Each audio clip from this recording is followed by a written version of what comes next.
نحن بالنسبة لهنا وسواء في القصرين ككل، بالنسبة للولايات القصرية راهي تعيش إجحاف تام، حيف تام من السلطات، وخاصة على مستوى المعطلين العمل.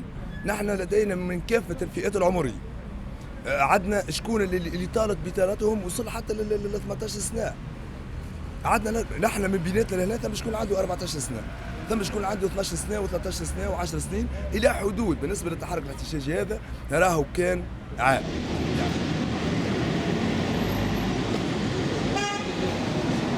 Avant, le système de l'éducation de l'enseignement tunisien permettait qu'il y ait des filières de professionnels, des filières professionnelles et des filières de longue filière pour des études approfondies. Avec l'arrivée de Ben Ali, qui voulait justement faire paraître la Tunisie comme étant l'un des premiers pays arabes où il y avait le plus grand nombre de bacheliers, etc. Avec l'arrivée du système LMD également, on a commencé à former des étudiants ou des universitaires ou des diplômés que le marché du travail n'arrivait pas à absorber. Parce qu'au début, il n'y avait pas de concertation avec les opérateurs privés. Donc, on ne pouvait pas adapter les cursus universitaires aux besoins du marché du travail. Ensuite, on est allé dans cette logique de faire réussir coûte que coûte les bacheliers. Moi, je suis très contente que la question sociale, elle revienne aujourd'hui. C'était fondamental. C'est pas quelque chose qui s'est arrêté, en fait. On l'a vu à Gafsa avec le phosphate. Il y a eu énormément de manifestations. On a diabolisé les manifestants en disant que c'est un pan important de l'économie tunisienne que le phosphate. Et du coup, sachant qu'il n'y a rien qui va, il faut penser à l'économie. Mais c'est pas possible de fonctionner comme ça, en fait. C'est-à-dire que les gens de Gafsa ont la pollution, le cancer lié au phosphate et zéro bénéfice.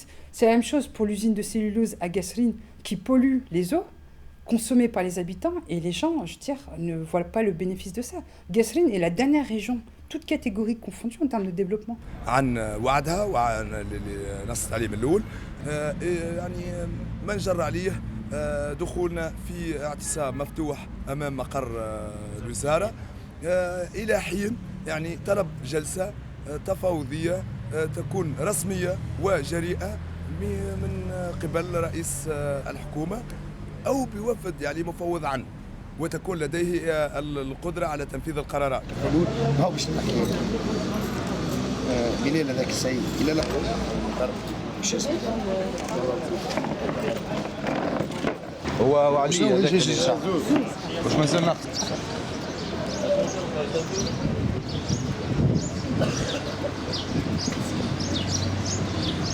بالنسبه لنا نحن ما استغربنيش راهو عدم الحضور تاع المؤسسات الاعلاميه خاطر منتظرين الشيء هذا او شو من حاجه لان سياسه التعليمات بعدم تغطيه الحدث والاعتصام عارفينها من الاول وتعرضنا لها من الاول غاديك اللي في قدام وزاره التشريع ونقول لها يا حكومه انت العاطل عن العمل مش نحن انت العاطل عن العمل. بلا مش نقول لكم مجلس نواب الشعب انا شخصيا اطلب تغيير اسمه يسموه مجلس نواب الكتل مش مجلس نواب الشعب.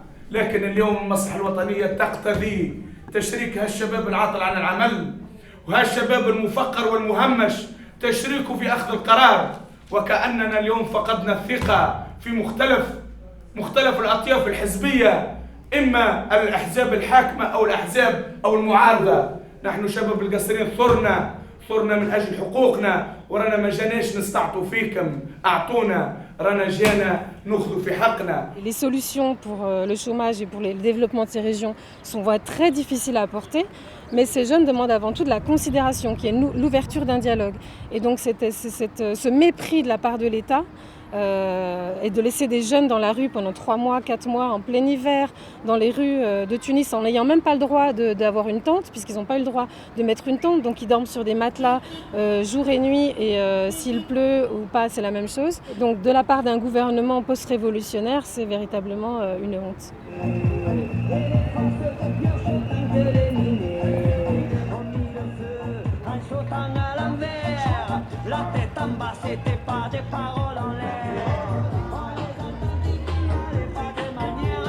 Allez, spéciale dédicace aux salariés d'Air France, aux salariés de Boudière, aux salariés de la Poste, aux salariés des hôpitaux, aux salariés des écoles et tous les autres, bien entendu. Eh ben, on a rallié le mouvement national de grève parce que nous, on dépend du secteur privé. On bosse pour une entreprise qui s'appelle Muséa et qui fait l'accueil dans les structures culturelles, entre autres les musées. Donc nous, on travaille au MUSEM. Notre convention collective, elle se rapproche de très très près à ce que veut proposer Madame El Khomri. Et on n'espère vraiment pas que ça puisse arriver un jour parce qu'on travaille, nous, dans des conditions déjà très difficiles. Disons qu'on n'est pas majoré les jours fériés, les dimanches, on travaille non-stop, on a des amplitudes horaires énormes, on n'est pas payé plus les heures de nuit. La question de l'emploi, regardez sur Marseille et les Bouches-du-Rhône, il n'y a plus d'industrie. On produit tout à l'extérieur, hein, que ce soit en Chine ou ailleurs, on produit tout à l'étranger. Et on laisse partir les outils, comme la métallurgie et bien d'autres. On devait améliorer le statut. Là, on est en train de procéder de façon inverse, c'est-à-dire que demain, on va autoriser des accords d'entreprise à réduire les droits que les salariés tiennent de leur contrat de travail, à réduire les droits que les salariés tiennent de leur appartenance à un secteur d'activité. Donc il n'y a plus de garantie, il n'y a plus de garde-fou, il n'y a plus de minima, il n'y a plus de plancher. Donc très concrètement, je vais me voir imposer des paiements moindres de mes heures supplémentaires, des repos moindres, un temps de travail qui ne sera pas conforme à l'équilibre entre ma vie personnelle et ma vie professionnelle. Et si je refuse, c'est mon contrat de travail qui sera remis en cause. Aujourd'hui, les jeunes, ils sont précaires dans leurs études, ils sont précaires dans l'insertion professionnelle. On leur propose des CDD à répétition.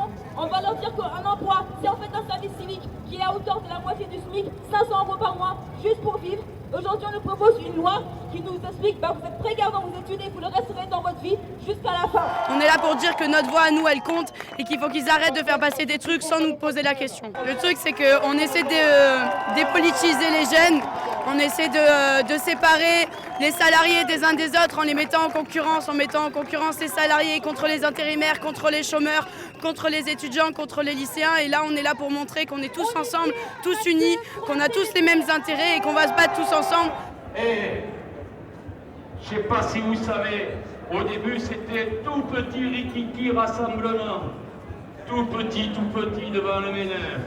Mais aujourd'hui, on est tellement nombreux à avoir les gardes, qu'aujourd'hui, on va aller jusqu'à Castellane, et c'est pas sûr qu'on s'arrête là.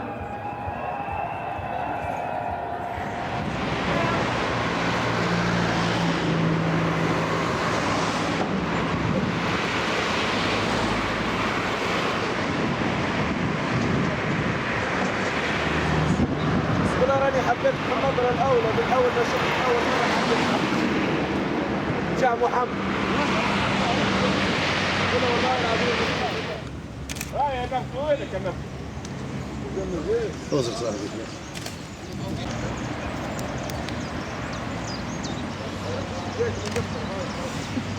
كتبوا الوالي نهارات الأولانيين 4 كلمات جغموا ومشى على روحهم.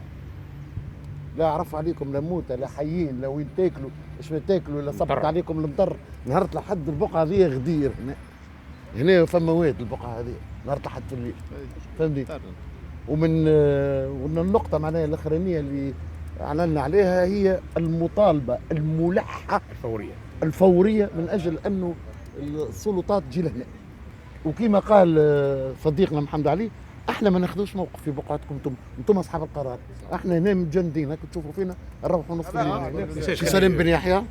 Je suis membre du comité de soutien des grévistes ici.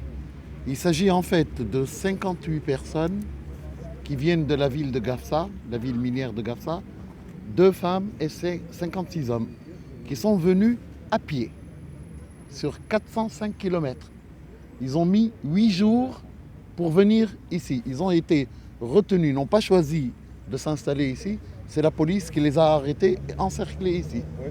Très très vite, un soutien de la société civile s'est installé et pendant 15 jours, il n'y a pas eu un seul responsable du gouvernement qui soit venu ici pour voir dans quelles conditions ils vivaient.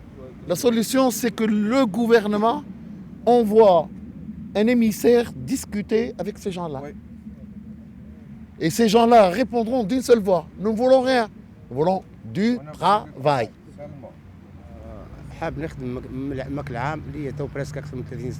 Ça fait 30 ans que j'essaye de travailler. Je n'y arrive pas. Je suis fatigué, très fatigué. Fatigué par la vie, pas fatigué physiquement. La plupart des citoyens à Gafsa vivent la même situation que moi, la pauvreté.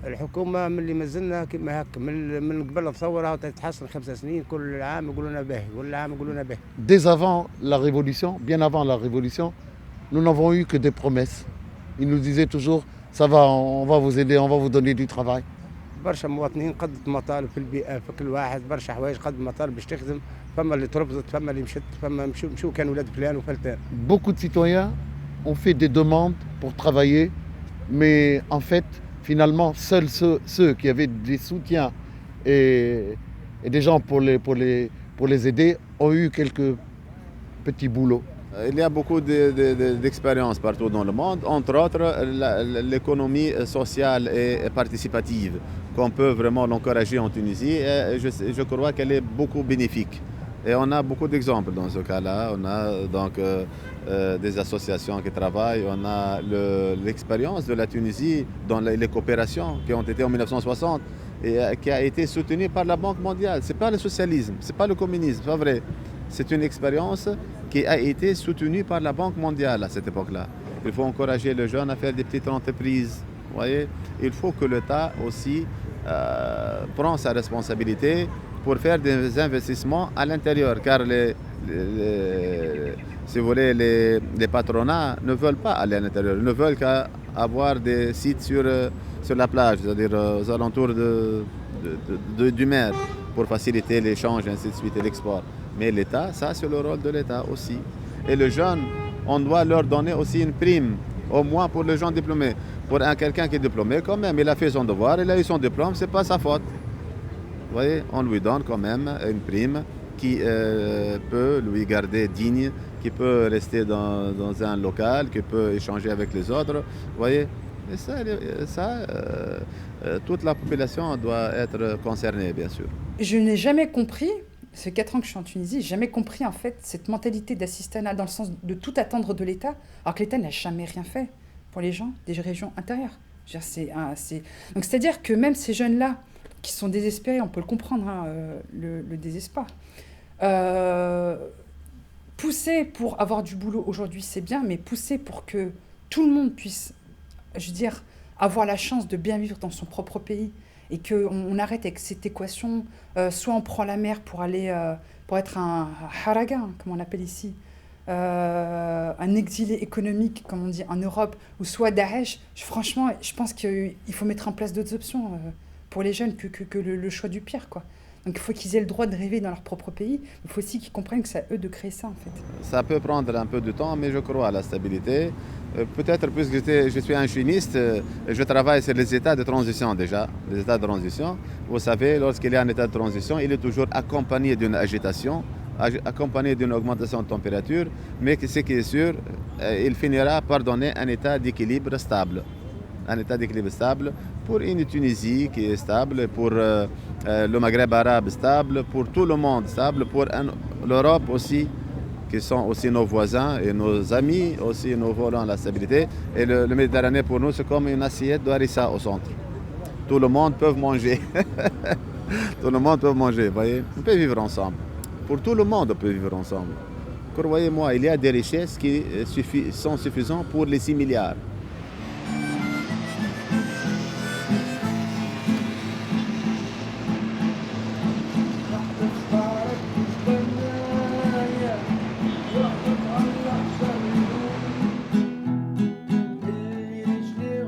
Ces jeunes ne lâcheront pas l'affaire. Le gouvernement, en les ignorant complètement, espère en fait qu'ils vont craquer, espère qu'ils vont rentrer chez eux.